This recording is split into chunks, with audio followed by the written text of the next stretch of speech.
If you've ever been on the receiving end of a teenage slammed door, you know how frustrating it can be to feel like your well-intentioned advice is being taken as a personal attack.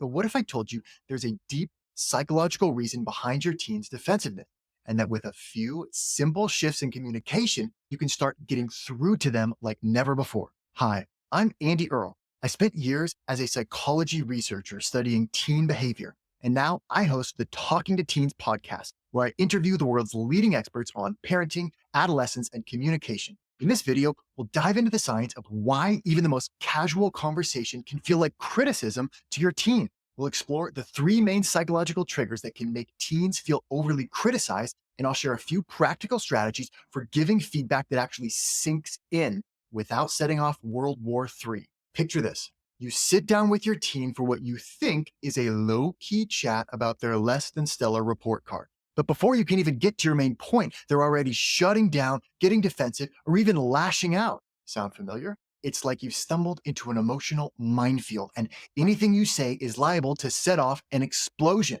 But here's the thing. It's not just teenage moodiness that's at play here. There's a complex psychological phenomenon at work, and it's called the fragile ego. So what exactly is the fragile ego, and why is it such a big deal in the teenage years? To understand that, we need to look at the three main ways a simple conversation can feel like criticism. We'll dive into each of these triggers and then explore some real-world strategies for navigating these tricky talks without triggering defensiveness. Imagine this. You casually remark on your teen's new hairstyle, saying something like, "Wow, that's interesting." In your mind, you're just making conversation, but to your teen, it can feel like a seismic blow to their very identity. Psychologist Claude Steele found that when people feel like a valued part of their identity is being questioned or put down, they often react with intense defensiveness. It's like their whole sense of self is under siege. For teens who are in the midst of forging their identities, even a casual remark about their choices or abilities can feel like a direct attack on who they are. But identity threats are just the tip of the iceberg when it comes to the fragile ego. The second way a simple conversation can feel like criticism is by stripping away your teen's excuses. Ever notice how when your teen messes up, they're quick to point fingers at anyone and anything else? The teacher was unfair. The rules weren't clear. It's not just shirking responsibility, it's a psychological defense mechanism. Researcher Lee Ross found that we're much harder on others than we are on ourselves. We all rely on a certain amount of rationalization to protect our self-image. When you innocently ask your teen, "What happened with that failed test?" or "missed curfew," it's like you're ripping away that protective layer, leaving their ego exposed and vulnerable. Cue the defensive backlash. So we've covered identity threats and excuse stripping, but there's one more major way even a casual chat can put your teen on the defensive.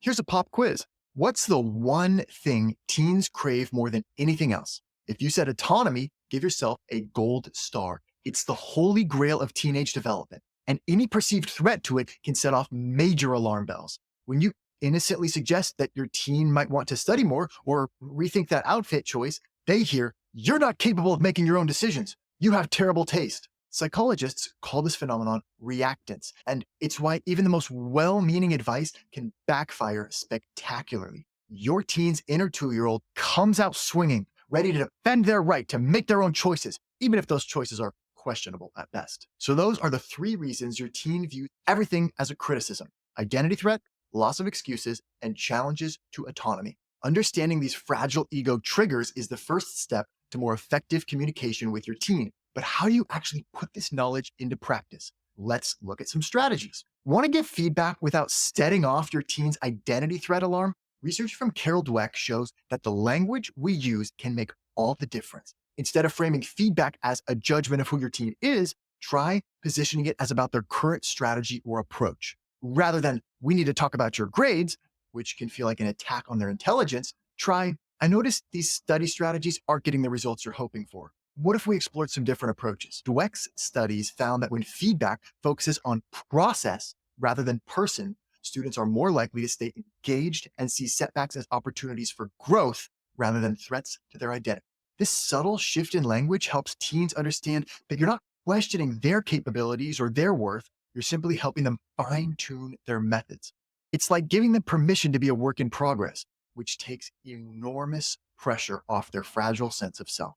So we've seen how focusing on process instead of the person can make feedback feel less threatening, What if the issue isn't just about strategies? What if your team is genuinely struggling with a problem behavior? There's a powerful way to address this without making them feel attacked. What if I told you that one simple word swap could drastically reduce defensive reactions to your feedback? Instead of focusing on your team's character or inherent traits, try framing the issue as a situation or behavior. Lee Ross's research shows that people are much more receptive to change when a problem is framed as external and changeable rather than a personal flaw. So instead of, you're so irresponsible with money, try, managing finances is a real challenge, especially when you're first starting out. Let's look at your spending habits and see if we can find some strategies to make it easier. Same message, totally different impact.